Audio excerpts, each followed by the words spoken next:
कहानी की शुरुआत योंग नाम के एक मशहूर बॉक्सर से होती है। योंग अभी सिर्फ 16 ही साल का था, पर अपनी काबिलियत की वजह से वो पूरे शहर में काफी ज्यादा मशहूर हो चुका था। एक रात मैच जीतने के बाद योंग अपने घर वापस जाने के लिए बहुत उत्सुक था, क्योंकि उसकी माँ और बहन घर पर उसका इंतजार कर रहे थे। पर जैसे ही वो घर पहुंचा तो उसने देखा कि वहां उन दोनों की लाश पड़ी हुई थी, और तभी अचानक से एक आदमी ने पीछे से उसके ऊपर भी हमला कर दिया। पर क्योंकि योंग एक ट्रेंड बॉक्सर था, तो उसने बड़ी ही आसानी से खुद को बचाकर उस कातिल को जान से मार दिया। 2 साल बाद एक स्कूल में कुछ लड़के योंग की खबर सुन रहे थे कि असल में जिन लोगों ने उसके परिवार पर हमला किया था वो सभी चोर थे, पर फिर भी योंग ने अपनी बॉक्सिंग स्किल्स से उन सभी को खत्म कर दिया था, और इसी वजह से उसके ऊपर खून का इल्जाम लगाकर उसे जेल भेज दिया गया था। उसी क्लास में सोबिन नाम का एक लड़का भी था, जो नया नया इस स्कूल में आया था। असल में सोबिन को उसके पिछले स्कूल में बहुत ज्यादा परेशान किया जाता था, जिससे बचने के लिए उसने अपना स्कूल बदला था, और धीरे धीरे उसे ये स्कूल अच्छा भी लगने लगा था। पर तभी टीचर क्लास में टोनी नाम के एक नए लड़के को लेकर आई। टोनी भी एक बॉक्सर था, और वो सोबिन के पिछले स्कूल में उसे बहुत ज्यादा परेशान करता था, इसलिए उसे अपने सामने देखते ही सोबिन बहुत ज्यादा डर गया। टीचर के क्लास से जाते ही टोनी ने अपना दबदबा बनाने के लिए कुछ बच्चों को बिना वजह ही पीटना शुरू कर दिया, जिसके बाद वो सोबिन को पीटने के लिए उसके पास आया। सोबिन टोनी के सामने कुछ नहीं बोल पाया, इसलिए उसके एक दोस्त ने बीच में आकर उसे बचाने की कोशिश की, पर टोनी ने तो उस लड़की को भी धक्का देकर थप्पड़ मारने के लिए अपना हाथ उठाया। पर तभी सोबिन ने जिंदगी में पहली बार टोनी को रोकने की हिम्मत की, पर उसकी ये हिम्मत देखकर तो टोनी को और गुस्सा आ गया। उसने सोच लिया कि इसे तो अच्छे से पीटूंगा। इधर अपने बचाव के लिए सोबिन ने एक पेन उठा लिया, पर इसे देखकर टोनी रुकने वाला नहीं था। उसने बार बार सोबिन को पेन इस्तेमाल करने के लिए बोलना शुरू कर दिया, मारना मारना साले कमजोर, मारना। और अपने आप को टोनी की पकड़ में देखकर सोबिन ने बिना कुछ सोचे वो पेन उसकी आंख में मार दिया। इसके बाद उसके ऊपर अटेम्प्ट टू मर्डर का इल्जाम लगाया गया, और सोबिन कोर्ट में टोनी के खिलाफ कुछ नहीं बोल पाया, जिसके चलते उसे 2 साल की सजा सुना दी गई। कोर्ट से जेल ले जाने के लिए उसे एक बस में बैठाया गया, जहां किस्मत से उसकी सीट योंग के साथ थी। जेल पहुंचकर सभी कैदियों को अलग अलग सेल्स में डाल दिया गया, जहां सोबिन की दोस्ती मिन नाम के एक चोर से हुई। उन दोनों को एक ही सेल में डाला गया था, जहां एक आदमी ने उन्हें जेल में चल रहे राज के बारे में बताया। उस जेल में जून, आकियो और हान नाम के 3 सबसे बड़े कैदी थे, जिनमें से जून तो अच्छा आदमी था, जो आकियो और हान को बाकी कैदियों को तंग करने से रोकता था। लेकिन फिर हाल ही में आकियो और हान ने एक प्लान बनाकर जून को फंसा दिया, जिस वजह से पुलिस ने उसे एक अलग कमरे में बंद कर दिया था, और तभी से आकियो और हान सभी कैदियों को परेशान करने में लगे हुए थे। लेकिन वहाँ का सबसे ताकतवर कैदी अभी भी योंग ही था, जिससे सभी लोग काफी डरते थे। लेकिन योंग की अच्छी बात ये थी कि वो बिना किसी बात के लड़ता नहीं था। अगले दिन सोबिन और मिन चुपचाप खड़े होकर आकियो और हान के बीच चल रहे फुटबॉल मैच को देख रहे थे, पर तभी 2 खिलाड़ियों को चोट लग गई, जिसके बाद हान ने सोबिन और मिन को अपने साथ खेलने के लिए बुलाया, जिसके लिए वो दोनों ही चुपचाप मान गए।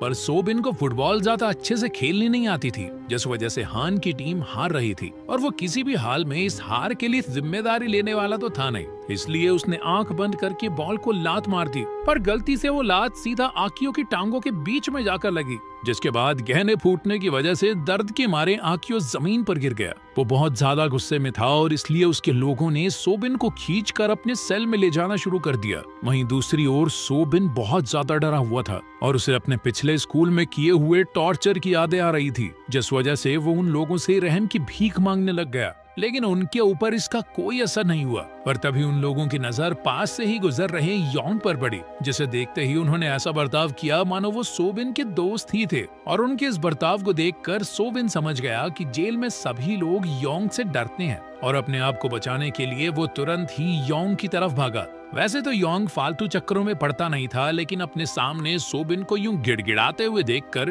उसने उसकी मदद करने का फैसला किया। और जब आकियो ने उसे रोकने की कोशिश की, तो योंग ने एक ही मुक्के में उसे नीचे गिरा दिया। जेल में सभी बच्चों को पढ़ाया भी जाता था, पर क्लास के दौरान आकियो की नजर सिर्फ सोबिन पर ही थी, जिसे वो किसी भी हाल में सबक सिखाना चाहता था। क्लास के तुरंत बाद एक गार्ड सोबिन को किसी से मिलवाने के लिए लेकर गया, और ये आदमी कोई और नहीं बल्कि टोनी ही था, जिसकी एक आंख अब पूरी तरह से खराब हो चुकी थी। साथ ही उसे स्कूल से भी निकाल दिया गया था, जिस वजह से वो अपनी जिंदगी सड़कों पर बिता रहा था, और उसका मानना था कि उसके साथ ये सब सोबिन की वजह से हुआ था, और अब वो किसी भी हाल में उसे जान से मारना चाहता था। ये बात सुनते ही सोबिन हमेशा की तरह उससे अपनी जान की भीख मांगने लग गया। लेकिन टोनी को भी उसकी इस बात से कोई फर्क नहीं पड़ा। क्लास के दौरान सोबिन की नजर योंग पर पड़ी, जो उस वक्त अपनी ट्रेनिंग कर रहा था, और उसे देखते ही सोबिन को एहसास हुआ कि उसके पास अभी 2 साल पड़े हैं बाहर जाने में, और अगर वो अच्छे से बॉक्सिंग सीख जाए तो अपनी जान बचा सकता है। इसके बाद वो तुरंत ही योंग को अपना ट्रेनर बनाने के लिए चला गया, जिसके लिए पहले तो योंग ने साफ इनकार कर दिया, क्योंकि उसे लगता था कि शायद सोबिन अपनी काबिलियत का गलत फायदा उठाएगा। पर जब सोबिन ने उसे अपने साथ हुए बर्ताव के बारे में बताया तो योंग को विश्वास हो गया कि वो कभी भी गलत रास्ते पर नहीं चलेगा, और इसलिए उसने सोबिन की मदद करने के बारे में सोचा। पर योंग को अपना ट्रेनर बनाने के लिए सोबिन को एक टेस्ट पास करना होगा, जिसमें उसे 40 मिनट में ग्राउंड के 100 चक्कर लगाने थे, और ये टेस्ट पास करने के बाद ही योंग उसे ट्रेनिंग देने वाला था। ये ट्रेनिंग सोबिन के लिए बहुत ज्यादा मायने रखती थी, इसलिए उसने बिना रुके ग्राउंड के चक्कर मारना शुरू कर दिया, और भागते हुए उसकी आंखों के सामने सिर्फ अपने साथ हुए बुरे बर्ताव की तस्वीरें चल रही थी, और इसलिए वो मरने को तैयार था, लेकिन रुकने के लिए नहीं। आखिर के कुछ राउंड्स तक सोबिन पूरी तरह से थक चुका था, इसलिए योंग ने उसे रुकने के लिए कहा, पर सोबिन अपना टेस्ट पास करने का मन बना चुका था, और वो पूरे 100 राउंड्स होने के बाद ही रुका। तब तक वो इतना ज्यादा थक चुका था कि वो जमीन पर बेहोश होने ही वाला था, पर तभी योंग ने उसे पकड़ लिया। उसकी हालत को देखकर योंग समझ गया कि उसके लिए बॉक्सिंग सीखना कितना जरूरी था, और उसकी मदद करने के लिए उसने सबसे पहले जेलर से कहकर सोबिन को अपने कमरे में शिफ्ट करवा लिया। असल में जेलर भी योंग का फैन था, और वो जानता था कि योंग बुरा इंसान नहीं है, इसलिए उसने तुरंत ही सोबिन को योंग के कमरे में शिफ्ट कर दिया। अगले दिन से ही योंग ने सोबिन को ट्रेन करना शुरू कर दिया, पर सोबिन की कमजोर हालत को देखकर वो समझ गया कि उसे सोबिन पर बहुत ज्यादा मेहनत करनी पड़ेगी। उधर आकियो भी अपना बदला लेने के लिए तैयारी कर रहा था, पर तभी उसके साथियों ने उसे मिन के बारे में याद दिलाया, जो उस दिन सोबिन के साथ था, और वो लोग शायद मिन की मदद से सोबिन को योंग से अलग कर सकते हैं। उधर ट्रेनिंग के दौरान सोबिन काफी ज्यादा थक गया था और अब वो आराम करना चाहता था, पर तभी योंग ने उसे याद दिलाया कि वो ऐसे बर्ताव के साथ कभी भी बॉक्सिंग नहीं सीख सकता। उसकी ये बात सुनते ही सोबिन दोबारा से एक्सरसाइज करने में जुट गया। वो अगले कुछ दिनों तक ऐसे ही लगातार मेहनत करता रहा, और धीरे धीरे उसके शरीर में बदलाव आने लग गया। इसी बीच सोबिन और योंग के बीच एक अच्छी दोस्ती भी हो गई थी। वहीं बाहर टोनी ने एक एक करके शहर के सभी गुंडों से लड़ना शुरू कर दिया, और एक दिन ऐसी ही लड़ाई के दौरान एक बहुत बड़ी गैंगस्टर की नजर उस पर पड़ी, जिसने उसकी काबिलियत को देखते हुए उसे अपने लिए काम करने को कहा। पर टोनी इस चीज के लिए तैयार नहीं था, और इसीलिए उसने उस गैंगस्टर की बेइज्जती कर दी, जिसके जवाब में गैंगस्टर ने उसे एक ही थप्पड़ में नीचे गिरा दिया, और फिर उसने टोनी को उसका ऑफर मानने का एक आखिरी मौका दिया। टोनी को पैसों की सख्त जरूरत थी, और इसीलिए वो उस गैंगस्टर के लिए काम करने को राजी हो ही गया।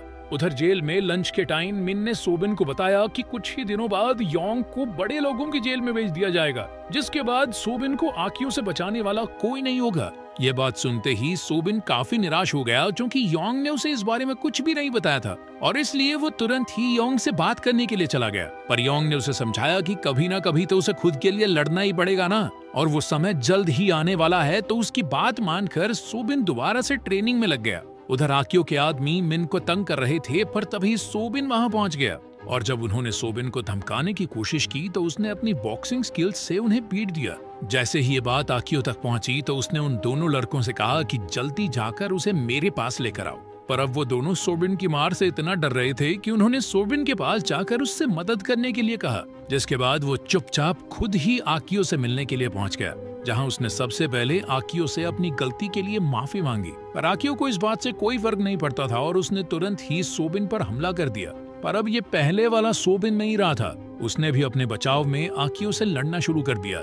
पर आकियो अभी भी उससे ज्यादा ताकतवर था, और उसने अपनी पूरी जान लगाकर सोबिन को जमीन पर गिरा दिया, जिसके बाद सबको लग रहा था कि ये लड़ाई बस यहीं खत्म हो गई। पर तभी अचानक से सोबिन एक बार फिर से खड़ा हो गया। इस बार उसने आकियो को जो पीटना शुरू किया, और वो उसे तब तक पीटता रहा जब तक योंग ने उसे रोका नहीं, जिसके बाद वो दोनों चुपचाप वहां से चले गए। उधर शहर में टोनी का डर काफी तेजी से बढ़ रहा था, और वो दिन ब दिन और खतरनाक बनता जा रहा था।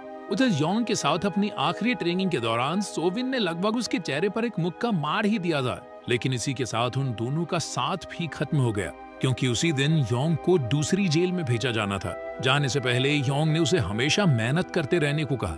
योंग की जेल से निकलते ही जून को भी आजाद कर दिया गया, जिसका मतलब ये था कि अब जेल में कोई किसी को परेशान नहीं करने वाला था। पर तभी हान ने सोबिन को लड़ाई के लिए चुनौती दी, जिसमें शर्त ये थी कि अगर सोबिन जीत गया तो हान कभी भी किसी कैदी को परेशान नहीं करेगा।